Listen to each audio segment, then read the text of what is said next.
Okay, so now we've bench rested this dough. We've got these 2 rounds here. They've kind of stretched into each other a little bit. So now it's time to shape the dough and also to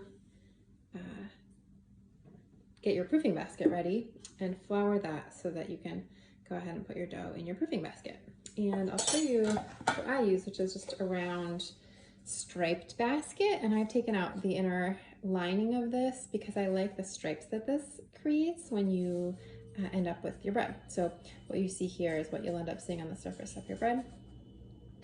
And I'm now putting a little bit of flour on the top of the dough. Again, the bottom of my dough that's on the surface of my counter did not get flour, and it is just stuck there, and that will help as we're trying to shape it to give the dough something to hold on to and allow us to shape it. Okay, so just flouring this basket so that it doesn't stick. That looks pretty good. And then I'll do one more on this side.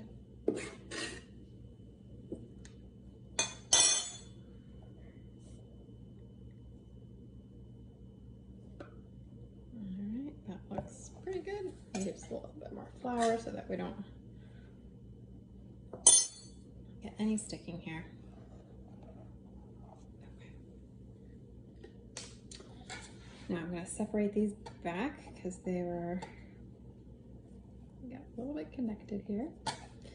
And I put a little bit of flour just on my bench scraper here, and what we want to do now is build some tension in this dough. So I am essentially going to wrap this bench scraper around to create a tense ball as much as possible.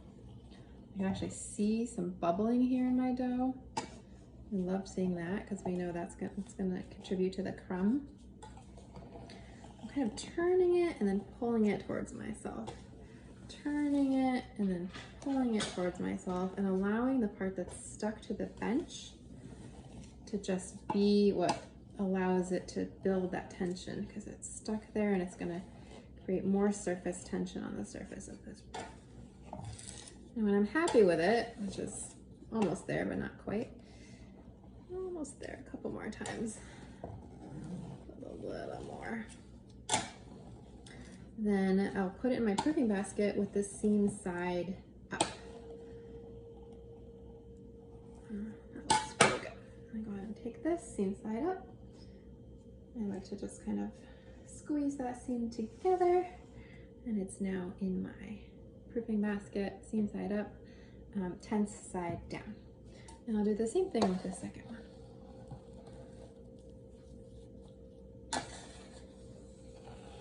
Go ahead and you can just add a little more flour to your bench scraper if you need to, if it's sticking a lot. I'm basically just turning it and kind of pulling it. Turning and pulling. And using that stuck part that's on the countertop, on the bench, to create that tension for me.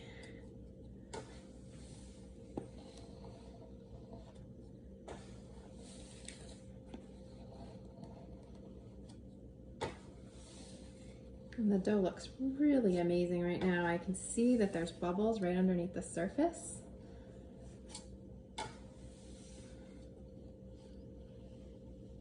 Okay, that's pretty good. I go ahead and pick that up and just pop it into my proofing basket and seal up the bottom here where